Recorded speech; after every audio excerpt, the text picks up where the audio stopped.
আমাদের দেশের ভিতরে কুমিল্লা, নোয়াখালী, ফেনী এই 3 জেলা, আরো অনেক জেলা আছে, বন্যার পানিতে ডুবে গিয়েছে। আপনারা সবাই জানেন তো। ভারতের সরকার যখন এই শেখ হাসিনা সরকার হেলিকপ্টারে করে চলে গিয়েছে তার দেশে, এখন ডক্টর ইউনূস ওই মোদির সঙ্গে কোনো সম্পর্ক রাখতে চায় না। মোদিকে বলেছে, আমার দেশ বাংলাদেশ যদি কোনো সমস্যা হয় তাহলে আপনাদেরকেও ঠিক রাখা যাবে না। সেজন্য এই মোদি বাটপার, নাস্তিক বেঈমান, এই মোদি ফারাক্কার গেটগুলো খুলে দিয়েছে। ফারাক্কার গেটগুলো খুলে দেওয়ার কারণে আমাদের 3টা জেলার মানুষ, মুসলমান গর্ভবতী মা, 9 মাসের মা মানুষদেরকে ডাক দিয়ে বলতেছে, আমাকে একটু উপরে তোলো, আমার পেটের ভিতরে 9 মাসের সন্তান। মুসলমান ছোট্ট ছোট্ট বাচ্চারা সেই পানির ভিতরে ডুবে ডুবে মারা যাচ্ছে। আর ওইদিকে দিল্লিতে বসে বসে আমাদের হাসিনা মজা নিচ্ছে এবং মোদি মজা নিচ্ছে। এবার আসেন হিন্দুস্তানের বিরুদ্ধে, হিন্দুস্তানের পক্ষে এবং বিপক্ষে আমাদের নবী মুহাম্মদ সাল্লাল্লাহু আলাইহি সাল্লাম কি বলেছেন, কি বলেন? নাসাই শরীফ একটা হাদিস রয়েছে, নাসাই শরীফ। এই নাসাই শরীফের হাদিসের ভিতরে পয়গম্বর বলেছেন যে শেষ জামানায় হিন্দুস্তানের সঙ্গে যুদ্ধ করতে হবে মুসলমানের। কারা যুদ্ধ করবে? মুসলমানরা যুদ্ধ করবে। আর সেই যুদ্ধে মুসলমানরা বিজয় লাভ করবে। সুবহানাল্লাহ বলেন। মুসলমান নাসাই শরীফের হাদিসের ভিতরে পয়গম্বর বলে, আবু হুরায়রা রাদিয়াল্লাহু তাআলা আনহু থেকে বর্ণিত, তিনি বলেন, 2 ব্যক্তিকে আল্লাহ রাব্বুল আমিন কিয়ামতের ময়দানে মাফ করে দিবেন। কয় ব্যক্তিকে? আরো জোরে বলি, কয় ব্যক্তিকে? কাল কিয়ামতের ময়দানে আল্লাহ রাব্বুল আমিন 2 শ্রেণীর মানুষকে বিনা হিসাবে মাফ করবেন এবং বিনা হিসাবে জান্নাত দিয়ে দেবেন। 1 নাম্বার হচ্ছে যার ইমাম মাহদী এবং ঈসা আলাইহিস সালামের সঙ্গে যুদ্ধ করবে, তার পক্ষ নিয়ে কাফের বেঈমানের সঙ্গে যখন যুদ্ধ করবে, ওই সকল মানুষদেরকে আল্লাহ রাব্বুল আমিন বিনা হিসাবে জান্নাত দিয়ে দেবেন।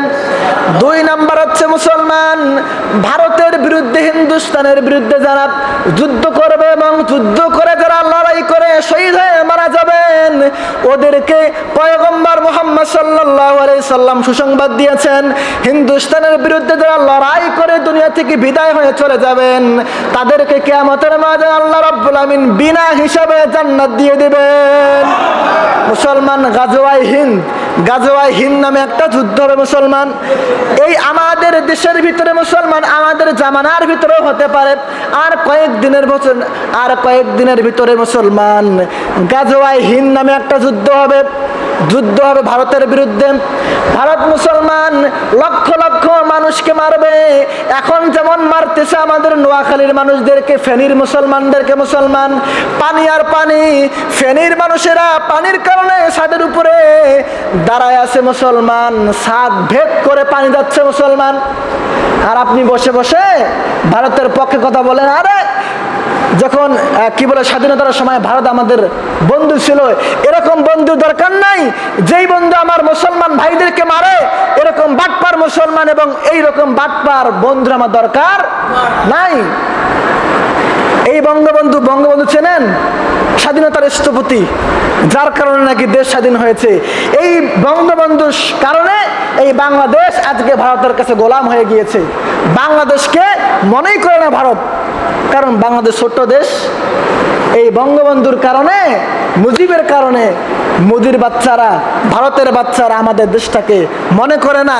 এই বঙ্গবন্ধু উনি এবং রয়ের সঙ্গে তাল মিলিয়ে রয়ের সঙ্গে সম্পর্ক করার কারণে আমাদের দেশটা আজকে পঙ্গু হয়ে গিয়েছে।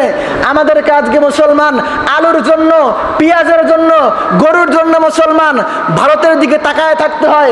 কখন দিবে? আমরা মুসলমান হাতিবান্ধা থেকে বলতে চাই আমাদের ডক্টর ইউনূসকে, আমাদের গরুর দরকার নাই, আমরা না খেয়ে মরবো, আমরা তরকারি রান্না করবো, এমনি তরকারি রান্না করবো, আলু জীবনে খাবো না। আমরা তারপরে ভারতের কাছে কোনো কিছু নেব? আমরা না খেয়ে মরবো, তারপর আমরা ভারতের কাছে কোনো কিছু চাই না। এই ভারত আমাদের চিরশত্রু।